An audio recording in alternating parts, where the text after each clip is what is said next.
इनका ख्याल था इन्हें समझाना वक्त ज़ाया करना है, मगर तीसरा गिरोह अपने मिशन में न सिर्फ पक्का था बल्कि इसके पास मजबूत दलाइल भी थे।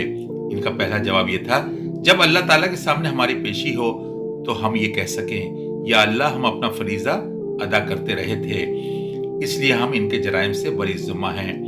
दूसरे, हम इनसे ये भी उम्मीद रखते हैं कि शायद कोई अल्लाह का बंदा हमारी बात सुन ले और गुनाह से बाज आ जाए।